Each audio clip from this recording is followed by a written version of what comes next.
Bienvenidos a nuestra sesión número 3. Recordemos lo que analizábamos en la sesión anterior. Y entonces lo que veíamos así a grandes rasgos fueron las características del derecho constitucional, mismas características que en algún momento determinado le atribuíamos a nuestra Constitución. Ya lo sabemos, nuestra Constitución es el punto más importante de estudio del derecho constitucional, nuestra Constitución Política de los Estados Unidos Mexicanos. Y algunas de esas características que nosotros veíamos fundamentales, por ejemplo, lo relacionado a la supremacía de la Constitución. ¿Okay? Por lo tanto, supremacía del derecho constitucional, ¿okay? Dentro de los ordenamientos jurídicos. Ahora, el otro punto que analizábamos y del cual también establecimos una conclusión, ¿verdad? Fue lo relativo a principalmente la naturaleza jurídica del derecho constitucional. Esta naturaleza jurídica sobre la cual también establecíamos una conclusión y fue, sin más preámbulo, que la naturaleza jurídica de esa disciplina pertenece al derecho público. Es una rama importante del derecho público. ¿Okay? Así quedó asentado. Eso fue lo que determinamos. Ahora, lo que nos corresponde analizar en este momento será lo relativo a las fuentes del derecho constitucional. ¿Estamos? Para efecto de analizar estas fuentes del derecho constitucional, nosotros tendremos que recordar algo bien importante. Ustedes lo vieron en Introducción al Derecho, y es lo relativo a la clasificación de las fuentes del derecho. Vamos a tener nosotros de forma general que recordar esa clasificación para efecto de que ubiquemos en dónde vamos a colocar a nuestras fuentes del derecho constitucional. ¿Ok? Entonces, vamos a recordar algo muy importante. Primero, la clasificación general de las fuentes del derecho. En nuestro sistema jurídico, las fuentes del derecho se pueden catalogar en 3 grandes grupos, ¿no? Y entonces, tendríamos nosotros que hacer referencia en primera instancia, algo que ustedes ya vieron, y que nada más estamos recapitulando para efecto de que ustedes recuerden, nada más, sería las fuentes históricas. ¿Ok? Y les explico a grandes rasgos algo que ustedes ya saben y que nada más estamos tratando de que lo recuerden porque ya lo aprendieron. ¿Ok? Y es esto. Fuentes históricas son todos aquellos acontecimientos, todos aquellos, ¿sí? Pues fenómenos que pudieron haber existido, que tal vez no, el término correcto no sea fenómenos, sino situaciones que en un momento determinado indicaríamos, en su momento dieron origen a leyes, dieron el origen a ordenamientos que estuvieron vigentes. En aquel momento estuvieron vigentes, ya no lo están. ¿Ok? Tal vez pudieron haber sido, como decíamos nosotros, en lugar de fenómenos, problemas.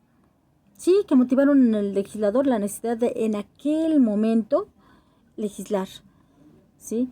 Inclusive, decimos acontecimientos históricos, porque de la Revolución Mexicana se desprendió la generación de su producto legítimo que hoy tenemos vigente, que sería nuestra Constitución de 1917. ¿Ok? Entonces, de un acontecimiento del pasado, de un hecho histórico de importancia fundamental en nuestro país, como lo fue la Revolución Mexicana, vamos a tener nosotros que establecer, por supuesto, esta situación de la generación de nuestra Constitución que nos regula actualmente, la Constitución vigente, que fue promulgada un 5 de febrero allá en el año de 1917 en la ciudad de Querétaro, y que el que la promulgó fue un personaje que todos nosotros conocemos, don Venustiano Carranza. Eso lo vieron ustedes en Historia del Derecho Mexicano, ¿verdad? Y entonces, no hay problema. Más adelante, cuando veamos la historia de nuestras constituciones, vamos a volver a recordar cada una de esas constituciones. ¿Estamos? Pero ahorita regresemos a las fuentes históricas. Porque esas fuentes históricas, si bien es cierto, pudieron haber sido problemas, ¿sí? Si bien es cierto, pudieron haber sido acontecimientos importantes que dieron origen a normas jurídicas que estuvieron vigentes, también es cierto que pudieron haber sido simplemente escritos que se llevaron a cabo, códices, papiros, pergaminos en nuestro país, y que llegan los españoles y lo destruyen todo, absolutamente todo, ¿ok? Pero también hay que recordar todo lo que se hizo allá en Europa, ¿verdad? En aquellas civilizaciones que fueron las primeras que se dieron a la tarea de legislar. Y entonces vamos a tener, por ejemplo, el famoso Código de Hammurabi, ¿no? Que se generó allá en la Babilonia, ¿verdad? En la Mesopotamia. Y entonces tenemos este famoso Código de Hammurabi, de donde se desprende la tan conocida Ley del Talión. Aquella sentencia que indica ojo por ojo, diente por diente, vida por vida. Y que es un retroceso a lo que en aquel momento ya se había adelantado. Antes que los babilonios estuvieron los sumerios, y los sumerios ya habían establecido la reparación del daño. Vienen los babilonios y dan marcha atrás con su famoso rey Hammurabi, ¿no? Cuando establecen la ley del talión, ¿ok? Esa que les acabo de mencionar. Entonces, bueno, eso es una cuestión relacionada con una fuente histórica, Código de Hammurabi. En la Roma antigua, la ley de las 12 tablas. En la gran maestra de las civilizaciones, Grecia, un código de Dracón, ¿sí? O bien unas leyes de Licurgo, unas reformas de Solón. Entonces, una gran variedad de documentos que fueron fuente histórica. ¿Por qué fuentes históricas?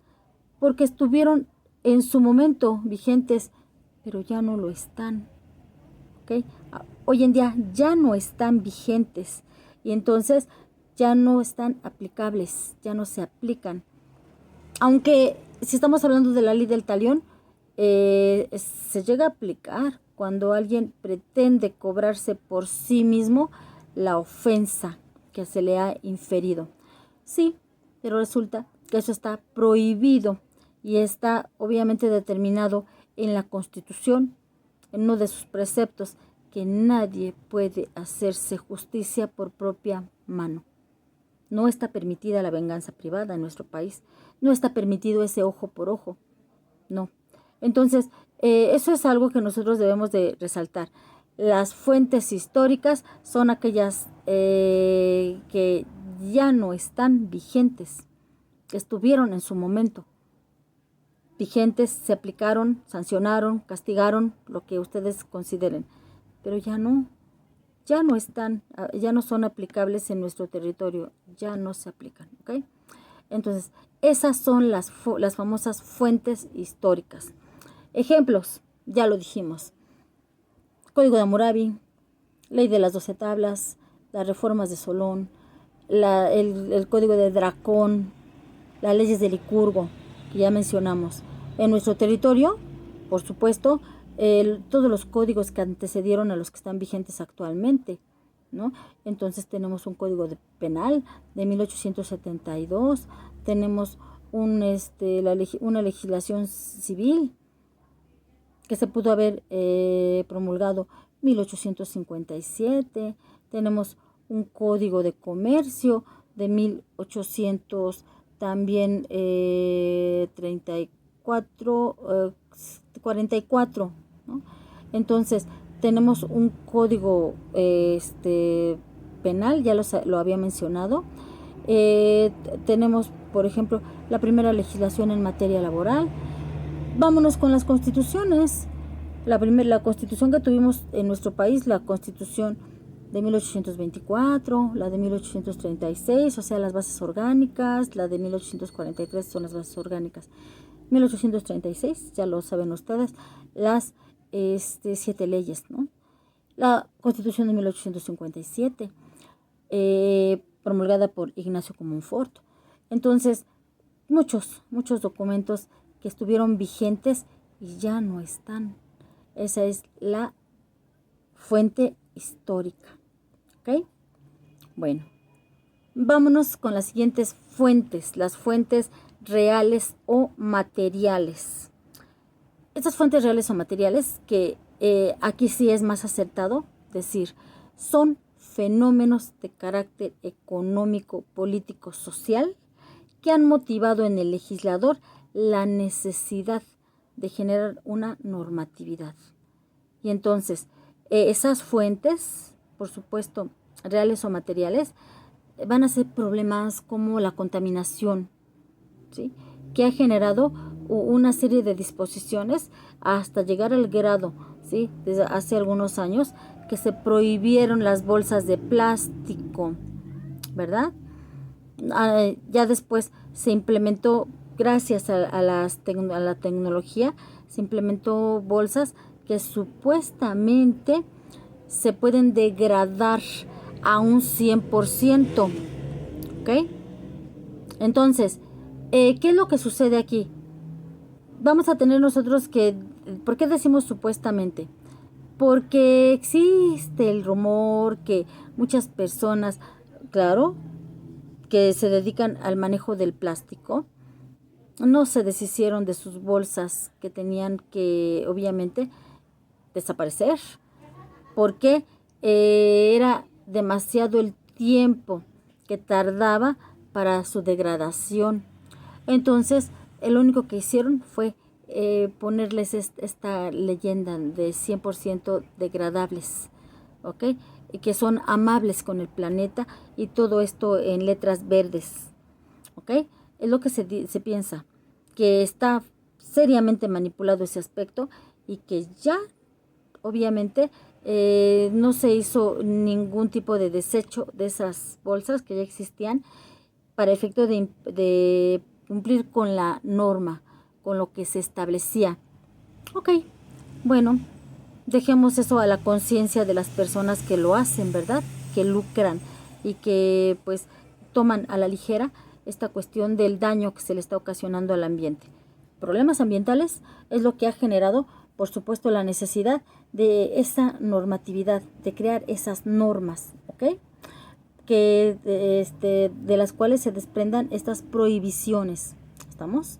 Ahora, si nosotros mencionamos otra fuente real o material del derecho, pudiéramos hablar del maltrato a los animalitos, ¿sí? O, porque sí, ¿por qué no? Gracias a grupos ambientalistas que protegen a las especies, ¿por qué no la protección de las especies en peligro de extinción? ¿Por qué no? Reglamentos al artículo 27 constitucional, que en un momento determinado lo que tratan de hacer es evitar que se siga contaminando las aguas, que se sigan contaminando los ríos, los lagos, o simplemente que para esto es en materia de contaminación, ¿verdad? O de polución de los mares, ¿ok? Entonces, chicos, es una cuestión inherente a este tipo de problemas, traen consigo la necesidad de generar una normatividad. Y entonces, no vayamos muy lejos. Cuando nosotros teníamos en aquel momento que se hablaba de homicidio, simple, llanamente homicidio, viene una situación tremendamente difícil, sobre todo en Ciudad Juárez, cuando empezaron a manifestarse una gran cantidad de cadáveres de mujeres que se encontraban, ¿verdad?, en fosas clandestinas, o simplemente se las encontraban así, ¿verdad?, muertas. ¿Qué fue lo que motivó este aspecto? La necesidad de tipificar el delito cometido hacia mujeres, Y entonces hoy en día tenemos nosotros el feminicidio, ¿ok? Como una consecuencia de esto que les indico. Continuamos.